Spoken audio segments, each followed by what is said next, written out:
Kita ketemu lagi di Yoi Podcast yang kali ini terbang sekitar 800 km ke arah utara ke wilayah yang persis dilalui oleh garis Khatulistiwa, makanya disebut sebagai kota Khatulistiwa. Ya, betul sekali, Pontianak, Kalimantan Barat. Di kota yang juga dijuluki sebagai kota 1000 warung kopi ini, kita akan kembali bertemu dengan anak-anak muda yang menampilkan seni budaya Kalimantan Barat lewat Youth of Indonesia Festival atau Yoi Festival, persembahan dari BNPT RI. Karakter ID Youth of Indonesia by BNPT RI. Teman-teman, tim Yoi Podcast saat ini sudah ada di Pontianak. Dan di kota ini kita akan kembali ngobrol, bertemu dengan anak-anak muda, bertemu dengan para pejabat-pejabat FKPT setempat, dan juga ada bintang tamu spesial kali ini yang juga akan ngobrol dengan kita. Saya mau perkenalkan dulu, yang pertama ada Bapak Profesor Dr. Irfan Idris MA, Direktur Pencegahan BNPT. Malam Mas Lale. Yang sering nonton podcast sudah sering lihat pasti wajahnya. Atau lihat liputan-liputan media, selalu beliau ada di sana. Kemudian ada Ketua FKPT Kalbar, Bapak Dr. Haji Wajidi Sayadi MAG. Terima kasih Pak sudah berkenan hadir di Yoi Podcast. Dan kemudian ada Kabid Pemuda FKPT Kalimantan Barat, Bapak Darwis. Siap. Terima kasih banyak sudah bersedia bergabung di sini. Dan langsung saja, saya mau mulai dengan sedikit cerita, Prof. Jadi kita kan keliling nih ke berbagai provinsi. 34 provinsi. 34 provinsi itu rekor tersendiri. Itu ada podcast bisa bikin di 34 provinsi. Ya, ada duanya. Betul. Saya nggak ada duanya. Saya nggak ada lawan. Saya nggak ada lawan. Kita bertemu dengan para pemuda, melihat pementasan budaya mereka, dan juga kita membawa pesan bahwa para pemuda ini tentu saja termasuk kalangan yang dalam kategorinya BNPT itu rentan terhadap intoleransi, kemudian radikalisme, dan juga terorisme. Nah, tentu pesan-pesan ini selalu kita bawa, dan baru-baru ini kejadian, Prof. Betul. Di Malang. Di Malang. Bulan Juli kalau nggak salah. Akhir Juli, ya. 30 Juli. Akhirnya 30 Juli, umurnya baru 19 tahun. 19 tahun. 19 tahun, kawan-kawan. Ya. Ini adalah bukti bahwa sepenting itulah misi kita keliling ke seluruh Indonesia untuk menceritakan kepada teman-teman. Tapi Prof bisa cerita dulu nggak ini yang Malang ini? Beliau ini terpapar lewat media sosial tentunya. Makanya kita pahit dengan kelompok radikal teroris membanjiri media sosial.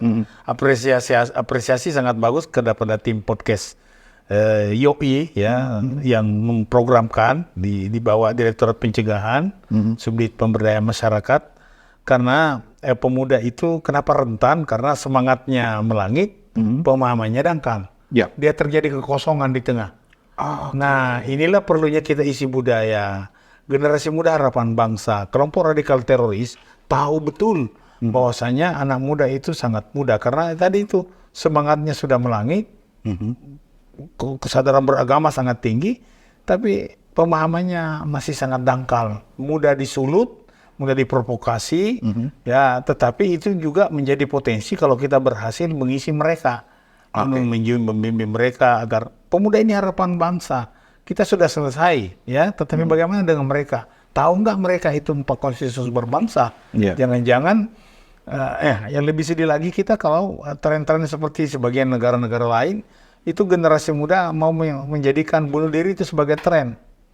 Nah, itu sedikit saja dikemas, ya, dibalut dengan bahasa-bahasa dan narasi-narasi kebencian, itu sudah jadi. Kita sangat sedih, jangan terjadi lagi. Betul. Seperti itu, ya. Dan memang, ya, perempuan bukan hanya generasi muda, perempuan, anak-anak, dan remaja. Jadi selalu menjadi sasaran anak-anak. Oke. Ya. Kemudian terhadap pelaku-pelaku yang seperti ini, apa yang dilakukan oleh BNPT? Ada dua hal yang kita lakukan. Ada soft approach, ada hard approach. Soft approach tentunya badan negara dibentuk BNPT untuk mengedepankan pencegahan. Ya, ada kesiapsiagaan, ada kontraradikalisasi, ada deradikalisasi.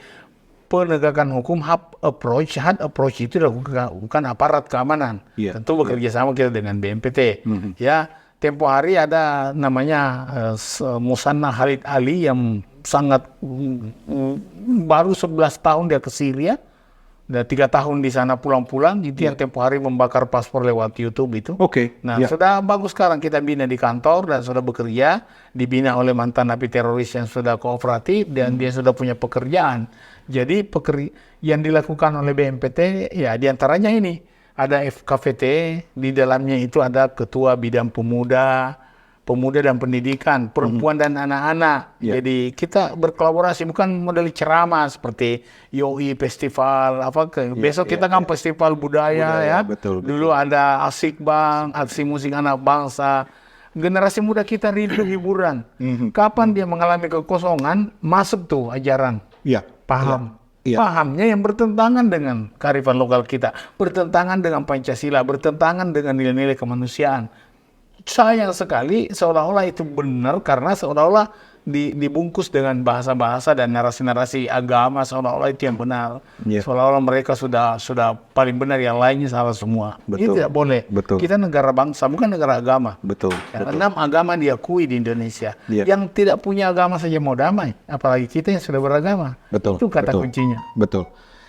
Saya jadi ingat pernyataan-pernyataan Prof. Irfan di berbagai media Iya, untuk apa selalu mengingatkan bahwa, hey, memang kondisi sekarang relatif tidak ada. Bahkan tahun ini kan nggak ada, bro. Aman. Terrorist attack. Terrorist attack tidak ada. Nol. Zero terrorist attack, teman-teman. Tapi Prof. Irfan selalu ketika ada berita zero Indonesia, zero terrorist attack, Prof. Irfan selalu mengingatkan bahwa, hey, tetap harus waspada. Karena ya ini seperti yang ini, mereka bergerak melalui media sosial segala macam. Ada yang deras di bawah permukaan. Ada 3 hal yang ditemukan oleh IKF dan penelitian-penelitian lembaga penelitian. Iya. Yang pertama itu penyebaran ideologi transnasional. Taruhlah kita sebut khilafah. Ya. Oke. Seperti yang berkembang. Itu sudah Iya. menjadi pengetahuan umum, common noun. Iya. Yang kedua itu fundraising. Kita sudah temukan juga tempo hari di salah satu provinsi di Sumatera, mengumpulkan dana puluhan juta per bulan. Untuk apa? Untuk membunuh orang. Puluhan juta per bulan. Ini Oke. kita harus hati-hati. Jangan-jangan kita termasuk mensupport mereka karena anak-anak kita mau katanya menyumbang. Tapi tidak jelas arahnya. Iya. Iya. Kenapa kelompok radikal teroris memasuki isu itu? Karena dia tahu Indonesia ini paling dermawan. Nah, ini itu tidak salah menyumbang. Betul, Tapi hati-hati, betul. cuma kemana dulu. Nah, yang ketiga, Larinya kemana? ditemukannya 3 kelompok rentan tadi itu, perempuan, anak-anak, dan remaja atau pemuda. Karena ini paling rentan. Ya, itu yang 3 permukaan di bawah itu yang sangat jelas. Kita tidak boleh mengatakan, wah ini good news. Ya, tidak sepenuhnya good news. Ada kewaspadaan yang harus kita tingkatkan terus. Bagaimana membangun public awareness untuk membentuk community resilience atau community engagement yang pada akhirnya nanti kita membentuk national resilience, daya tahan nasional yang tangguh. Karena radikalisme itu virus. Lebih bahaya daripada virus corona. Karena virus ini ada sejak Indonesia merdeka. Ideologi kita yang diserang. Ideolognya bisa meninggal, berganti. Tetapi ideologi tidak pernah hilang. Tidak pernah hilang. Harus diperkuat ideologi kita, bernegara dan berbangsa, yaitu Pancasila. Zero terrorism doesn't mean there is no terrorism at all gitu lah. Ya. Tetap ada di bawah itu lagi bergolak. Be aware. Be aware. Oke. Saya sekarang mau berikut ini, saya ada 2 profesor rupanya di sini. Profesor Dr. Wajidi. Profesor Dr. Wajidi, Prof. Kalau di Kalimantan Barat sendiri, di Pontianak sendiri bagaimana kondisinya saat ini? Alhamdulillah di Pontianak khususnya dan Kalimantan Barat secara umum, berdasarkan hasil penelitian-penelitian sebelumnya bahwa kita dalam kondisi ya relatif aman. Tetapi mengedepankan kewaspadaan itu tetap menjadi sebuah keharusan. Betul. Itu sebuah keniscayaan. Betul. Apalagi dengan hasil temuan kita di dalam penelitian itu bahwa secara makro ini tindakan aksi radikalisme terorisme itu kan sangat menurun. Tetapi ada beberapa komponen yang sermas tadi disebutkan Pak Direktur, anak-anak, remaja dan perempuan ini cenderung naik. Kenapa? Karena 3 komponen ini yang paling banyak mengakses dunia maya, dunia yang tidak ada batas, sehingga dari situlah mendapatkan informasi-informasi sepihak, terutama informasi yang memang ada kelompok tertentu yang memang sengaja. Nah, ketika anak ini tidak mendapatkan informasi tentang wawasan kebangsaan, tentang pentingnya menjaga NKRI, menjaga kebersamaan, supaya kehidupan kita ya lebih bisa menjamin masa depan. Betul, nah, kalau betul. tidak ada perimbangan seperti itu, maka itu kedepannya sangat berbahaya. Maka apa yang dilakukan di sini udah sangat bagus. Oke. Tadi Prof mengatakan ada kecenderungan naik. Maksudnya ini kecenderungan naik adalah jumlahnya bertambah atau memang dari mana melihat kecenderungan tersebut?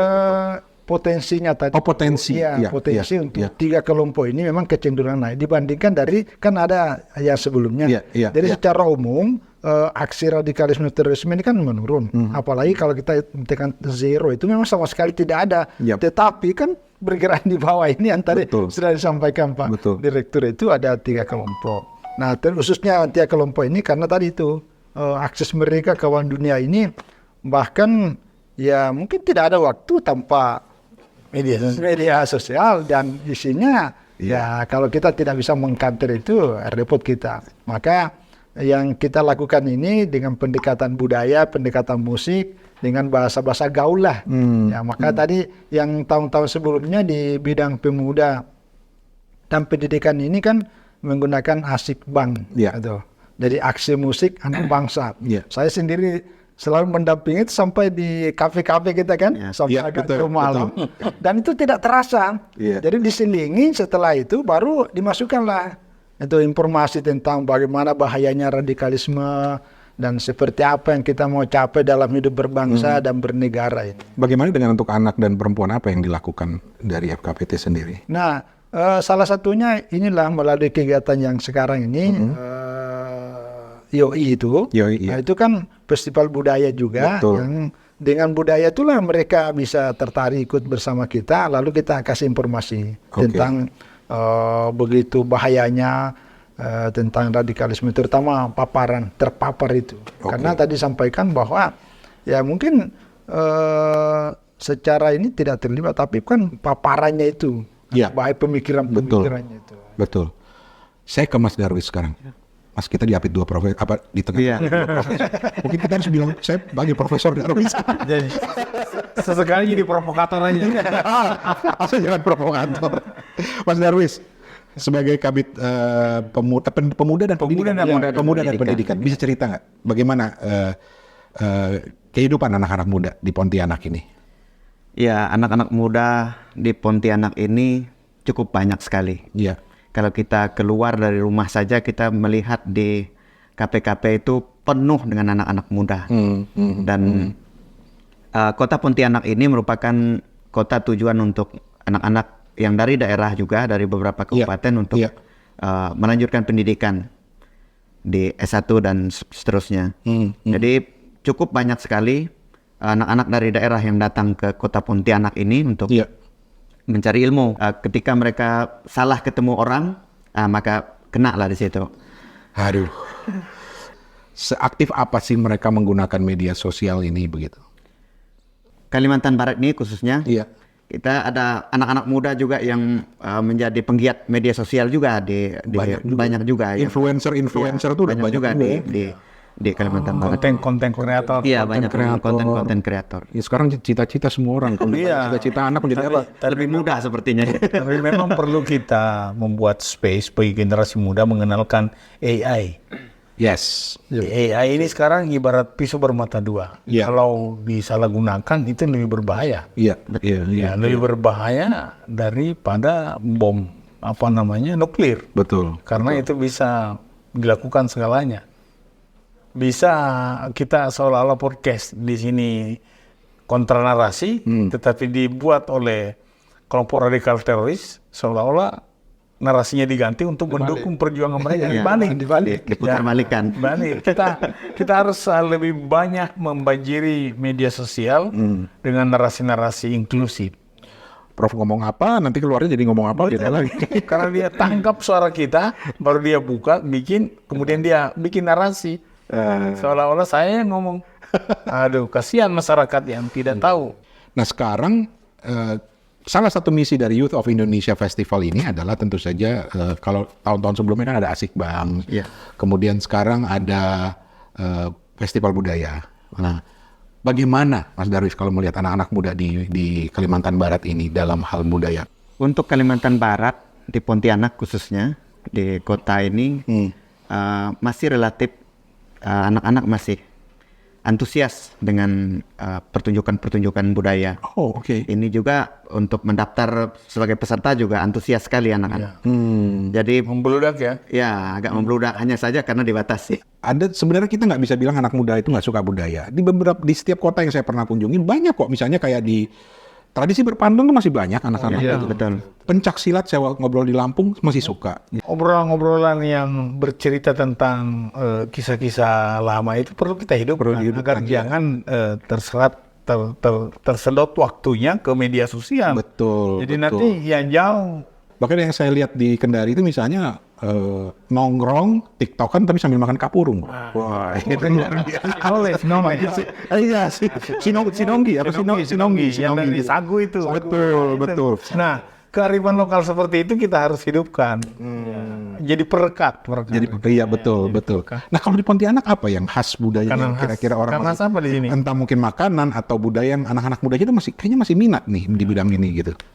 Kalau budaya-budaya ya sejenis tari dan sebagainya. Kalau untuk makan mungkin Pak Prof yang lebih Apa namanya itu? Salah satu makanan di sini kan ada namanya bubur pedas. Bubur pedas. Bubur pedas itu terbuat dari bahan-bahan rempah yang sebenarnya itu adalah obat. Karena itu daun-daunan, hampir sama dengan makan kapurung. Oh. Makan kapurung itu kan daun-daunan, ada yang dari sagu itu. Nah itu juga kalau dulu awalnya itu kan sekitar 40 macam rempah, itulah bubur pedas. Nah itu juga menjadi sebuah simbolik tentang dari berbagai macam keragaman begitu disatukan ternyata enak. Nah kalau kita anak-anak ini sejak dini diajarin bahwa kalau kita berkolaborasi dengan berbagai suku, berbagai latar belakang agama, berbagai macam perbedaan, itu akan jadinya enak, jadinya indah. Iya, betul. Itu jadi simbolnya itu di situ ya. Ya di situ itu bisa diberi pemahaman seperti itu. Jadi ya belajar dari makanan menjadikan mereka menyatu. Ya, karena itu adalah produk budaya kita. Kita harus hargai budaya.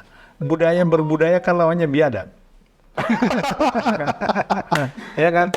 Nah, orang yang membantai sesama saudaranya di sana kan itu namanya biadab. Biadab, betul. Kalau budaya yang kita hargai itu berarti jauh dari aksi-aksi anarkisme kekerasan. Nah ini teroris kan kejahatan luar biasa. Kejahatan lintas negara tidak mengenal batas.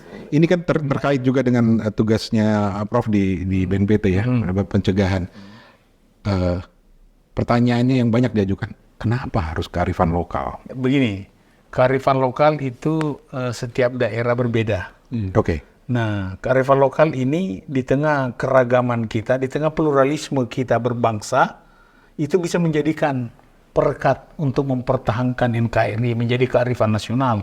Jadi kita bangga dengan budaya-budaya Betawi, budaya-budaya Dayak, budaya Banjar, budaya Bugis, budaya Manado. Dan itu pernak-pernik yang menyatu menjadi indah. Nah, kalau itu kita abaikan, tidak ada identitas. Dalam agama juga mengatakan kita diciptakan berbangsa-bangsa, bersuku-suku, bukan untuk mendirikan negara, tapi untuk saling kenal mengenal. Ya, untuk saling kenal mengenal ini, bahasa lainnya untuk semakin lebih bijak dan lebih arif kita melihat perbedaan itu bukan pertentangan. Perbedaan itu adalah sumber kekuatan. Kita kuat, kita beragam karena kita berbeda. Yang berbeda dengan kita bukan musuh. Bahkan dalam diskusi, kawan sejati kita adalah lawan berdiskusi. Tolong di-quote teman-teman, kawan sejati kita adalah lawan berdiskusi. Mantap. Betul. Makanya, bukan musuh justru ya. Musuh. Jadi kalau kita berbeda, misalnya kan ini kan mau pilkada, berbeda partai, itu justru teman kekuatan kita karena dia kita semakin cerdas melihat kekurangan teman, tetapi bukan menjelekkan. Ya, kita lebih bijak, lebih arif melihat bahwasanya kelebihan dia ini saya harus juga besar dengan kelebihan yang ada, potensi yang saya miliki, bukan membesar-besarkan kekurangan orang lain. Betul. Teman-teman, tolong dikutip di TikTok tuh. Itu pendek sekali tapi kata-katanya dalam sekali gitu. Karena selama ini kan kita kalau berdiskusi kan selalu mikir, ini musuh saya sih. Gitu kan ya. Justru itu melengkapi pemahaman kita ya. Ibarat layangan Mas ya. Iya. Kalau nggak ada angin nggak terbang. Tapi harus main ulur. Kalau badai, ulur jangan putus. Tapi kalau angin sepoi-sepoi kan indah itu layangan naik. Betul. Begitulah cara berpikir kita. Betul. Ada analogi-analogi yang Betul. harus kita belajar. Langsung viral di TikTok, ditungguin aja.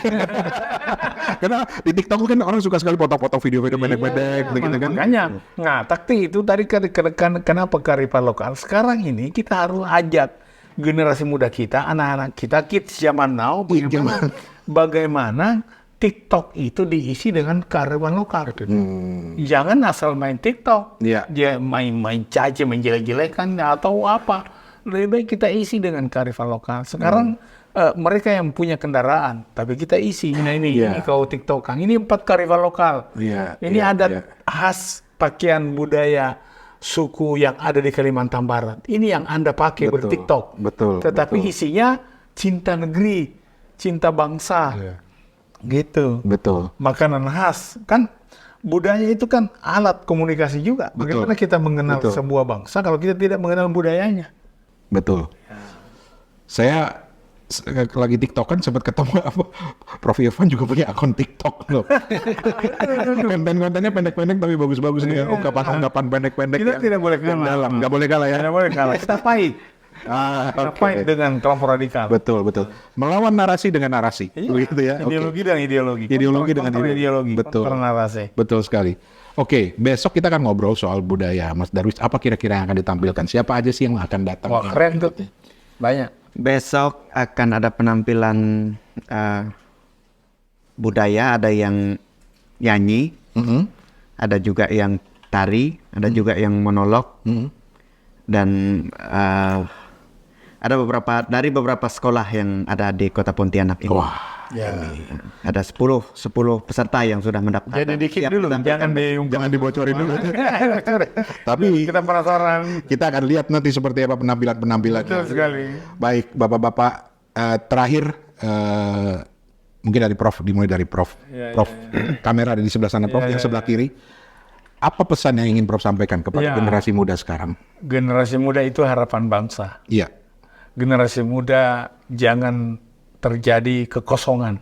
Karena kapan kosong, itu kelompok radikal masuk, kosong pikiran, kosong hati, kosong kampung tengah, dan kosong kantong. Kalau terjadi itu kosong siapa saja. Jangan generasi muda, ya. Kita aja pusing. Pusing kalau Iya. bukan satu-satunya itu. Kita harus punya jati diri. Iya, Ya. Agar kita bisa menjaga NKRI yang kita bangga berindonesia. Iya. Bangsa lain kacau semuanya, ya. Tapi Indonesia menjadi semakin dihargai di mata dunia. Saya kira Karena itu ya. Prof Wajid. Ya, jadi generasi muda ini sejak dini udah diisi dengan kesadaran hidup dalam keragaman. Iya. Tapi tujuannya sama-sama ingin membangun bangsa dan negara. Iya. Supaya dengan tidak terpapar paham-paham radikal yang bisa merusak keragaman itu, maka kita bisa hidup sama-sama damai, harmonis untuk Indonesia. Baik. Mas Darwis, silakan. Ya. Apa yang ingin disampaikan kepada teman? Kita kan sama-sama masih muda nih. Ya. Untuk anak-anak muda, keseharian kita tentu akan banyak menemukan pergaulan-pergaulan. Iya. Jadi pergaulan itu akan menentukan masa depan kita. Iya. Karena pergaulan yang buruk pasti akan merusak kebiasaan yang baik. Itu aja. Oke. Pergaulan yang buruk pasti akan merusak kebiasaan Kebiasaan yang baik. baik. Kutip lagi di TikTok, guys. keren. Banyak kutipan-kutipan menarik. Dan jangan lupa ikutin Prof Irfan di TikTok-nya tuh. Itu dapat dari mana sih, Prof? Dapat ide-ide kutipan-kutipan pendek begitu? Saya sih banyak. Saya bikin quote itu 200 deradikalisasi. 200 quote deradikalisasi. Iya. Dan narasi-narasi puisi yang 55 bab itu sudah 4 jilid bukunya sekarang. Jadi satu paragraf itu kan 5 baris. Iya. Yang 5 baris. Iya. Nah, itu 5 paragraf itu yang begitu itu sudah 800-an. Jadi tiap hari TikTok sampai 800 hari kemudian bisa selesai. Setahun nggak habis itu. Habis. Cuma saya gapten jadi kaku biasa. Ini kita sendiri yang bikin, Bro. Iya. Wah, hebat. Tapi saya lebih banyak menulis puisi. Tadi kita di Kopi Asyang sejak berapa? 1448 ya? 58. Kemudian Aming, ya. Aming Pontianak, Aming Kopi Pontianak 1970. Semua ada narasinya itu. Oh, Jadi kalau enggak ke Aming, enggak sempurna ke Pak. harus langsung ke lokasi gitu ya. Iya. Secangkir kopi, sejuta Inspirasi. Secangkir kopi sejuta inspirasi. Oke lah, sudahlah, kita ke Asyang aja yuk sekarang ya. Teman-teman, terima kasih banyak. Dan jangan lupa, di segmen berikutnya nanti kita akan ngobrol juga. Dan kita akan lihat kegiatan-kegiatan Festival Budaya Youth of Indonesia. Nanti akan ditemani juga oleh Mbak Putri, yang juga akan jadi juri dan juga akan kita ajak ngobrol tentang kegiatan-kegiatan tersebut. Jadi terus menyimak YOI Podcast. Terima kasih Prof. Iswan, Prof. Irfan, Prof. Wajidi, Mas Darwis. Terima kasih banyak. Sukses. Ya. Ada kutipan lagi. Saya mau nyolong ilmu TikTok yang Prof. Irfan. Nanti pokoknya tunggu aja, saya juga mau bikin TikTok kayak Profesor walaupun tidak bisa menyaingi 800. Terima kasih Bapak-bapak. Assalamualaikum warahmatullahi wabarakatuh. Karakter ID Youth of Indonesia by BNPT RI. Dan Kalimantan Barat punya potensi yang cukup besar. Dalam pengalaman kita sebelumnya dari berbagai keterlibatan para pelajar pemuda, misalnya dulu membuat film-film pendek, ya, membuat narasi-narasi tentang Indonesia merdeka, merah putih di dadaku, alhamdulillah selalu masuk dalam 10 sampai 5 nominasi besar di tingkat nasional. Peserta kita hari ini dari berbagai macam latar belakang agama, latar belakang budaya, latar belakang suku, semua bersatu padu dalam rangka menampakkan bahwa inilah Indonesia. Dari Malaysia makin damai. Indonesia itu negara damai. Karena menanggulangi teroris itu harus dua pendekatan, soft approach dan hard approach. Ya, soft approach itu bagaimana kita menguasai budaya kita, bagaimana belajar mencintai negara, hubbul watan binan iman. Mencintai negeri kita masing-masing itu adalah orang yang beriman. Bukan tugas kita membuat keseragaman. Bukan juga keseragaman yang diinginkan Tuhan, tapi keragaman yang harus kita jaga. Karena kita membuka acara kita dengan sama-sama membaca basmalah, bismillahirrahmanirrahim. Mudah-mudahan kegiatan kita sukses, ya. Anak-anak kita semakin cinta kepada budaya, dan kegiatan seperti ini banyak kita laksanakan baik oleh Pemda, mungkin kita di kampus juga, BNPT dan semua instansi, kementerian dan lembaga serta ormas lainnya.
Kalimantan, namanya Kuya. Cakep. Silahkan lari kalau dikejar. Cakep. Kalau pantun kami kurang panjang, sila undang lagi tapi bayar. Sekian. Diri bersatu sama-sama membangun Kalimantan tanah berbeda. Ina akiba orang ina akiba kayo dirian setegak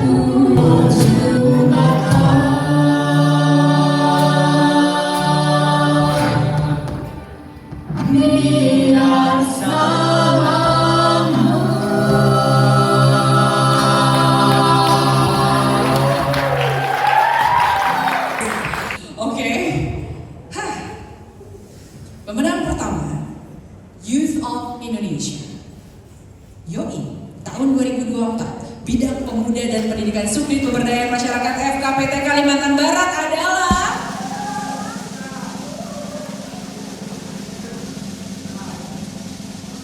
Tari dari Pentra SMA.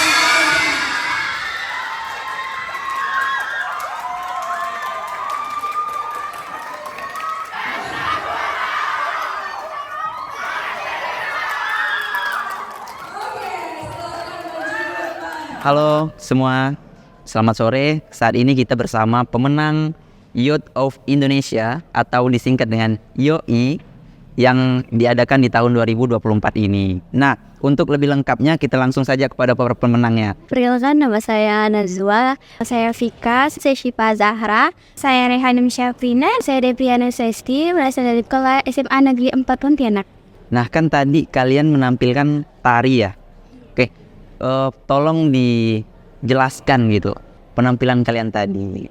Nah, judul tariannya itu Bepanokajan. Bepanokajan sendiri itu diangkat dari pembuatan ajah bulun. Terus ajah bulu itu makanan khas tradisional dari Kabupaten Sanggau. Oke. Lalu proses pembuatannya itu untuk bertujuan untuk rasa kebersamaan, kekeluargaan tanpa membeda-bedakan satu sama lain. Oke. Jadi nanti kalian akan mewakilkan Kalimantan Barat loh. Iya. Di tingkat nasional. Harapannya tuh semoga yang pasti itu memuaskan, dapat menampilkan yang maksimal. Oke. Terus dapat mengartikan dari yang kita tampilkan tadi itu dengan jelas kepada penonton, biar bisa lolos ke nasional. Oke. Tolong kalian sampaikan kesan dan pesan kalian. Tadi itu deg-degan banget. Oke, deg-degan itu biasa ya. Oke. Masuk panggung juga kan udah grogi, terus kayak saling nguatin. Bagus untuk peserta yang lain-lainnya. Terus pesannya semoga acara ini nih kedepannya lebih bagus. Oke. Semoga tahun depan bisa ikut lagi. Oke, Oke, terima kasih kawan-kawan dari SMA 4 di Dr. Wahidin ya. Oke, terima kasih kami ucapkan. Halo semuanya, perkenalkan sebelumnya saya Aditya Islami, pemenang juara terbaik ketiga di karakter ID yang dilakukan di tahun lalu. Sebelah saya saat ini saya masih bersama Kak Putri Ayudya. Selamat datang Kak di Kota Pontianak. Terima kasih. Saya yang seneng nih. Akhirnya ketemu. Cuma denger namanya aja di Jakarta soalnya. Gimana? Boleh perkenalkan dulu pada kawan-kawan semua. Halo semuanya, saya Putri Ayudya, salah satu narasumber dan tim konsultan dari BNPT RI. Dan kali ini datang untuk menyaksikan talenta yang luar biasa yang ada di Kalimantan Barat. Dan ngobrol sama salah satunya. Iya. Oke, Mbak Putri. Ya. Tadi udah kita temui, udah kita dapatkan pemenang dari kegiatan Youth of Indonesia Festival ini. Jadi dari 10 peserta, alasan mengapa Mbak Putri dan teman-teman juri yang lain memilih ini sebagai juaranya. Oke, ada 3 aspek sebenarnya yang kita nilai. Ada aspek estetis, aspek teknis, dan aspek narasi. Kita berat banget di aspek narasi nih. bobotnya paling tinggi di situ. 30% teknis, 30% estetik, dan 40% narasi. Kenapa? Karena dari berbagai macam cabang kesenian yang dilombakan, yang ditampilkan, menurut aku ada satu yang mengikat, yaitu ada narasi di dalamnya yang harapannya bisa dibagikan dan dimengerti oleh teman-teman seluruh Indonesia, karena nanti mungkin bisa ditonton di YouTube gitu. Nah, seperti juara 3 kita, adalah trio. Di sini ada yang nyanyi, ada duet, ada beberapa duet, ada satu nyanyi yang solo, ada 2 kalau nggak salah, terus 1 trio. Nah, dan ada grup vokal. Tapi kenapa yang dipilih yang trio ini? Karena kompak banget, rapi banget, harmonisasinya cantik sekali. Dan itu undeniably udah unggul banget. Itu secara estetis. Iya. Kemudian secara teknis. Secara teknis kita ngomongin soal skill. Gimana teman-teman ini mungkin kalau nyanyi musikalitasnya bagus, nggak pitch-nya tepat, syairnya bener gitu ya. Sementara pemenang kita adalah 1 orang yang membawakan monolog. Ini juara 2-nya nih. Yeah. Dia menang karena pada saat dia masuk, yang masuk bukan cuma dia pertama. Sekampung. Rame. Dan apa yang mereka lakukan? Membantu dia menaruh propertinya. 1. Itu udah kita bisa lihat bahwa persiapannya bagus. Detailnya dipikirkan. Kemudian pada saat dia tampil, monolog tuh dimainkan dengan menjadi berbagai macam karakter. Untuk bisa jadi berbagai karakter di dalam satu waktu dan sendirian, dan mempertahankan perhatian penonton, karena dia benar-benar sendirian di panggung membawakan satu cerita daerah. Itu butuh kemampuan yang baik. Anaknya halus, begitu di panggung suaranya gede. Jadi penguasaan panggungnya bagus. PD-nya bagus. Tiba-tiba dia lagi emosinya dalam, terus patah langsung jadi narator. Nah, perpindahan-perpindahan itu nggak lain, kalau bukan skill tuh nggak bisa tuh kayak gitu. Jadi kita tahu dia latihannya panjang. Bakatnya ada, diasah, dan dibantu sama teman-temannya. Terus, nah, aspek narasi. Ini menjadi penting banget. 40% sendiri nilainya. Kenapa Paling besar gitu? berarti ya? Paling besar nilainya. Karena narasi akan jadi satu hal yang mempersatukan kita semua. Seperti kata Prof. Irfan, kita itu juga melakukan kontra narasi terhadap terorisme, terhadap radikalisme. Dan narasi yang disampaikan oleh teman-teman yang juara 1 kali ini melalui tarian adalah suatu kegiatan memasak bersama yang dilakukan dengan gotong royong. Jadi semuanya memang bareng-bareng. Menarikannya juga 6 orang kalau nggak salah, 6 apa 7 orang gitu. Rame nih itu, 1, 2, 3, 6 orang. 6 orang. Kan makin tinggi ya tingkat kesulitannya. Dengan koreografi yang di satu waktu dibelah-belah. Mereka juga pakai properti gitu. Jadi menurutku tingkat kesulitannya besar. Terus yang kedua indah. Bajunya dipikirkan, make-upnya dipikirkan, propertinya nggak sembarangan dibikin. Terus formasinya juga dipikirin banget. Terus kemampuan tiap orang ditakar gitu. Jadi menurutku kita dapat semuanya. Estetik, teknisnya oke, dan juga narasinya dapat banget. Kebersamaannya tuh berasa gitu. Dan melakukan sesuatu yang lokal. Nah, ini penting. Local wisdom jadi penting banget di sini karena kita pergi ke semua provinsi dan ada tarian, ada nyanyian, ada monolog. Tapi local wisdomnya kuat di sini. Jadi ini penting banget. Dan di atas semua itu, kita tadi khawatir, aduh gimana nih juara 1 dan juara 2-nya berasal dari SMA yang sama. Pertanyaan juri itu selalu gitu, beratnya di juri, ini kita mau bagi-bagi apa gimana nih gitu. Jangan sampai ada satu SMA dapet 2, terus kemudian kita ngomong, enggak juga sih. Buat kita bukan persoalan bagi-baginya. Tapi yang penting adalah kita pilih yang terbaik. Dan kita pilih yang inspiratif. Kenapa? Karena menurutku dengan 2 peserta pemenang ada di sekolah yang sama menunjukkan bahwa environment yang sehat, lingkungan yang sehat dan suportif itu sangat membantu berkembangnya talenta dan berkembangnya kerjasama yang baik. Tapi aku yakin betul bahwa 3 yang terbaik hari ini bisa menjadi contoh yang baik dan sehat untuk teman-teman di Kalimantan Barat dan bisa mewakili di perlombaan nasional. Pokoknya aku nunggu banget nih jadinya ntar kayak apa. Oke.